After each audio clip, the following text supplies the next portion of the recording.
Tu connais les commandements. Tu ne commettras point d'adultère. Tu ne tueras point. Tu ne déroberas point. Honore ton père et ta mère. Dès ma jeunesse, distribue-le aux pauvres et tu auras un trésor. Dit ces paroles. La première partie, c'est le dialogue entre Jésus et l'homme riche, ce notable qui était riche. La deuxième partie, nous allons entrer dans la profondeur de l'enseignement du message que Jésus dit. Voilà. Voilà un monsieur, un maître, un homme qui compte dans la société, qui a des problèmes. Certainement, il respecte la loi, comme il le certifie ici. Mais il n'a pas la paix. Il n'a pas la paix. Or, nous savons qu'il y a une seule chose qui juge les sentiments de l'homme. C'est la parole de Dieu.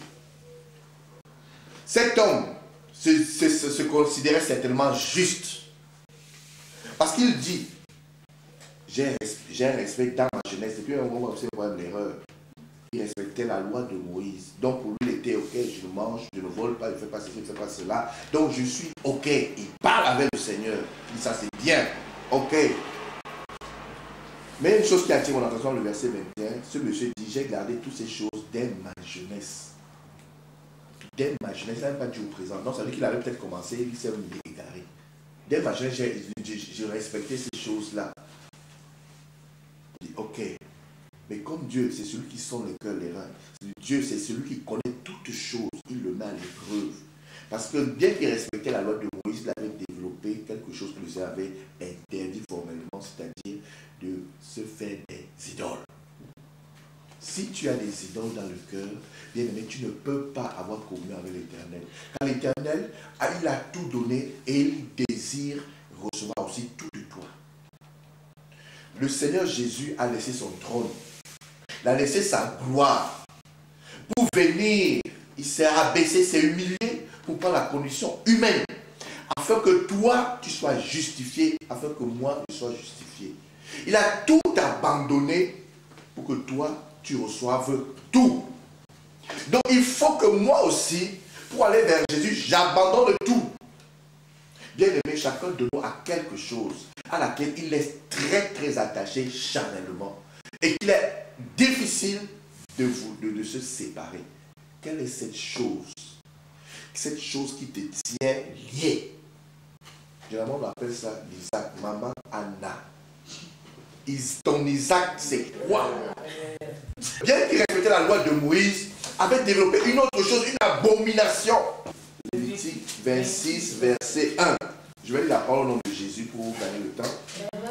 Vous ne ferez point d'idole et vous ne vous dresserez ni image taillée, ni statue, et vous ne mettrez pas de pierres ornées de figures dans votre pays pour vous prosterner devant elle, car je suis l'Éternel, votre Dieu. Le chrétien ne doit pas se faire d'idole. L'idole, c'est ce qui occupe la place de Dieu dans ta vie, dans ton cœur. Quelle est ton idole que tu as? Que quand Jésus te dit, c'est pas toi de la laisse ça, prends-moi. Et tu n'arrives pas. Chacun a. Que chacun s'examine. Parce que ce monsieur, bien que de bonne moralité, de bonnes intentions, il avait développé ce qui est une abomination devant l'Éternel. Et le ministère n'a pas rendu compte de pauvre. Mais Jésus qui connaît tout veut lui donner un coup de main. Et dit, ok, il te manque une chose. Bien aimé, ne te dis jamais parfait, ne te dis jamais complet, ne te dis jamais suffisant. Ne pense pas que parce que tu viens au culte le dimanche, parce que tu fais ceci, tu es en règle avec l'Éternel. Ne te dis, si tu dis ça, tu es déjà tombé. Est-ce que nous comprenons? Si le jour où cette église va se dire, commencer à dire que oui, nous sommes meilleurs que les autres là, nous sommes déjà tombés. Parce qu'il nous manquera toujours quelque chose. Lui seul est parfait. Lui seul, il est l'excellence. Jésus-Christ de Nazareth. Il faut que tu retiennes cela. Il te manque une chose. Et il a mis le doigt dans le fond du problème. Vends ce que tu as. Mon ami, est-ce que, imaginons un peu, tu passes toute une vie à travailler et tu es béni. Tu prospères. Et maintenant, tout ce que tu as fait dans toute ta vie, un jeune, Jésus avec quel âge? 33 ans. Et il parlait à des messieurs qui avaient les 50 à la soixantaine. Toi, un jeune, tu viens apparaître comment tu dois apprendre un évangile qui est le contraire, qui s'amène le contraire de la loi de Moïse. Tu commences à me donner des enseignements. Toi, c'est qui? J'ai bossé, j'ai roulé ma bosse direct quelqu'un. Et maintenant tu me dis de laisser tout ça. Il dit, mais tu es fou. C'est ça que Jésus disait. Jésus le mettait à l'épreuve. Il dit que si tu te considères, oui, moi depuis la jeunesse, je respecte la loi, donc je suis content. Il s'était déjà justifié. Il se considérait pur, bon, parfait. Voilà, parfait. Il dit, bon, on va alors voir si vraiment tu es parfait. Il avait dans ce nœud qui le liait encore à la terre. Bien aimé, s'il y a quelque chose qui te tient à la terre, ne pense pas que tu vas être enlevé par le Saint-Esprit. Parce que les choses de la terre sont pour la terre. Les choses des cieux sont pour les cieux. Vont être enlevés ceux qui marchent dans la sainteté, ceux qui sont consacrés et ceux qui n'ont rien ici. Rien qu'il ait dit ici. Là. Car là où est ton trésor, dit le Christ, c'est aussi là où est. Là où est ton cœur. Si ton trésor, c'est ici sur la terre, ton cœur sera attaché à là. Le Saint-Esprit ne pourra pas briser ces liens-là. Mais si tu fais de tes trésors dans les cieux, ton cœur sera, tes aspirations, tes désirs seront toujours pour aller rencontrer Christ, pour servir Christ, pour l'adorer tout le reste de ta vie. Alors c'est clair que tu n'auras aucun attachement aux choses de la terre. C'est ça plus facile pour le Saint-Esprit de te prendre lorsque Jésus viendra te rencontrer son épouse dans les airs. Amen. Amen. Quelle est ton idole aujourd'hui?